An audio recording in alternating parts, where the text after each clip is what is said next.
Hello friends, welcome back to my YouTube channel Inside Organon. Today's topic is complex disease. We will be discussing what is complex disease, but before we move on, do not forget to subscribe my YouTube channel and hit the bell icon so that you never miss any updates from Inside Organon.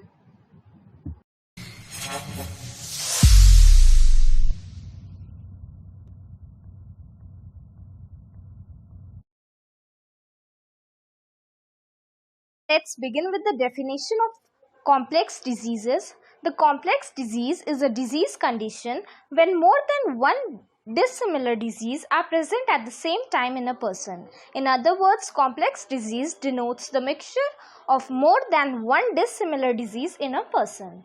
तो complex disease क्या होती है? एक से ज़्यादा अलग अलग type की डिजीजेस अगर एक सिंगल पर्सन में प्रेजेंट हो तो that leads to the formation of complex, that is known as complex disease. तो complex disease क्या है? complex disease है मिक्सचर दो dissimilar diseases का. आगे क्या लिखा है? Nature of disease forming complex disease. कौन कौन सी टाइप की डिजीजेस हैं जो कॉम्प्लेक्स डिजीज फॉर्म कर सकती है? तो सबसे पहले लिखा है the diseases forming complex disease are mainly chronic in character.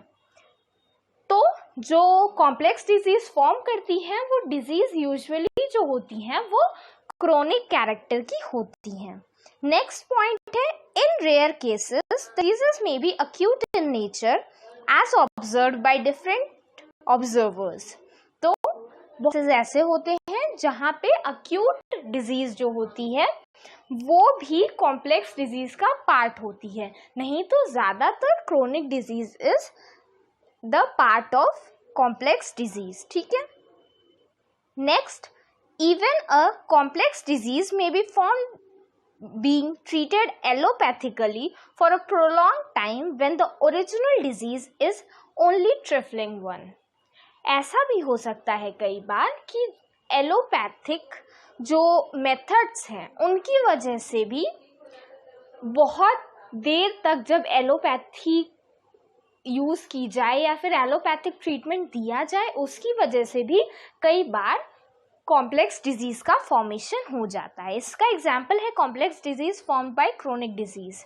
यहाँ पे देखिए स्टार दे के लिखा है अ सिफिलिटिक पेशेंट में बिकम सोरिक एंड वाइस वर्सा. क्योंकि हमने पहले ही देखा कि कॉम्प्लेक्स डिजीज क्रोनिक डिजीजेस की वजह से हो सकती हैं और क्रोनिक डिजीज क्यों होती है उसके पीछे कोई ना कोई क्रोनिक मियाज्म प्रेजेंट होता है. Friends, I have already made a video lecture on true chronic disease and artificial chronic disease. I am sure it will be helpful. Link is in the I button, so there you can check it. Moving on, यहाँ पे लिखा है कि a syphilitic patient में become psoric. तो कई बार ऐसा होता है कि जो मियाज्म होते हैं उसके भी कॉम्प्लेक्सेस फॉर्म हो जाते हैं या फिर वो चेंज होने लगते हैं. ठीक है. आगे क्या लिखा है? Complex disease is formed by acute disease. Small pox with measles. कई बार ऐसा होता है कि स्मॉल पॉक्स मीजल्स के साथ प्रेजेंट हो जाता है और ये एक एग्जाम्पल है एक्यूट डिजीज का जो कि क्या फॉर्म कर रही है? Complex disease. आगे है cow pox with measles and purpura with measles. Next है, हमने फ्रेंड्स अभी तक देख लिया डेफिनेशन क्या होती है कॉम्प्लेक्स डिजीज की, नेचर उन डिजीजेस का देख लिया कि कौन कौन सी टाइप की डिजीजेस फॉर्म कर सकती है कॉम्प्लेक्स डिजीज. वो एक्यूट हो सकती है, क्रोनिक हो सकती है और कई बार बहुत ज़्यादा दिन तक प्रोलॉन्ग टाइम जब एलोपैथी से ट्रीटमेंट होता है तो उसकी वजह से भी कई बार कॉम्प्लेक्स डिजीज का फॉर्मेशन हो जाता है. अब हम देख रहे हैं कि कॉम्प्लेक्स डिजीज का फॉर्मेशन कैसे होता है. ठीक है. तो यहाँ पे लिखा है prolonged use of violent unsuitable medicines in large doses complicates the chronic disease and forms a complex one which is difficult to cure. तो कई बार क्या होता है कि प्रोलॉन्ग्ड यूज, मैंने आपको बताया ना एलोपैथिक का या फिर किसी भी ड्रग का प्रोलॉन्ग्ड यूज बहुत ज़्यादा डोज में, लार्ज डोजेज में, वो भी कई बार कॉम्प्लिकेट कर देता है क्रोनिक डिजीज को और वो एक कॉम्प्लेक्स रूप ले लेती है which is difficult to cure. Complex disease जो होती है वो बहुत डिफिकल्ट स्टार्ट होती है क्योर करने के लिए।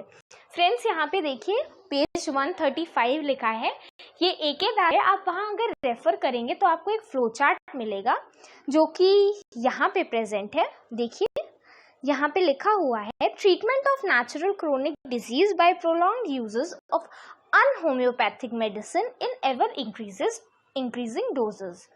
तो ये फ्लो चार्ट की हेल्प से हमें बताया जा रहा है कि कैसे होता है कॉम्प्लेक्स डिजीज का फॉर्मेशन। सबसे पहले treatment of natural diseases by prolonged use of unhomoeopathic medicine in ever increasing dose. Unhomoeopathic यहाँ पे टर्म सीधे सीधे डिनोट कर रहा है कि एलोपैथिक प्रैक्टिस को, कि एलोपैथिक मेडिसिन को यूज करते हुए अगर किसी नेचुरल क्रोनिक डिजीज का प्रोलॉन्ग ट्रीटमेंट, बहुत दिन तक ट्रीटमेंट चला हो एवर इंक्रीजिंग डोजेस के साथ, तो क्या होता है, this produces a dissimilar artificial malady of chronic character. ये प्रोड्यूस करती है एक artificial malady of chronic character which is what we have called an artificial chronic disease. Friends, I have already made a video. I link पे आपको वो मिल जाएगी, आप visit करिएगा. I'm sure that will be helpful.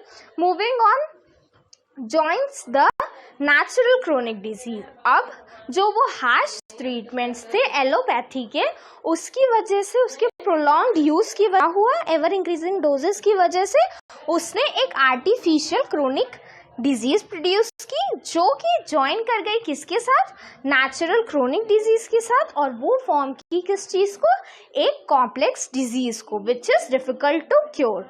तो friends, this flow chart is very important. अगर आप ये समझ लेते हैं तो जो कॉम्प्लेक्स डिजीज है उसका फॉर्मेशन कैसे होता है वो आप इजिली एक्सप्लेन कर सकते हैं। So friends, this was all about today's lecture. I hope I have made everyone understand. अगर आपको इस वीडियो में कोई भी डाउट हो तो आप मुझसे कमेंट सेक्शन में पूछ सकते हैं। इस वीडियो को लाइक करना, अपने फ्रेंड्स के साथ शेयर करना बिल्कुल मत भूलिएगा। And yes, also do not forget to subscribe my YouTube channel inside Organon. Inside Organon is also on Instagram. Do not forget to follow it. Link is in the description below. Thank you.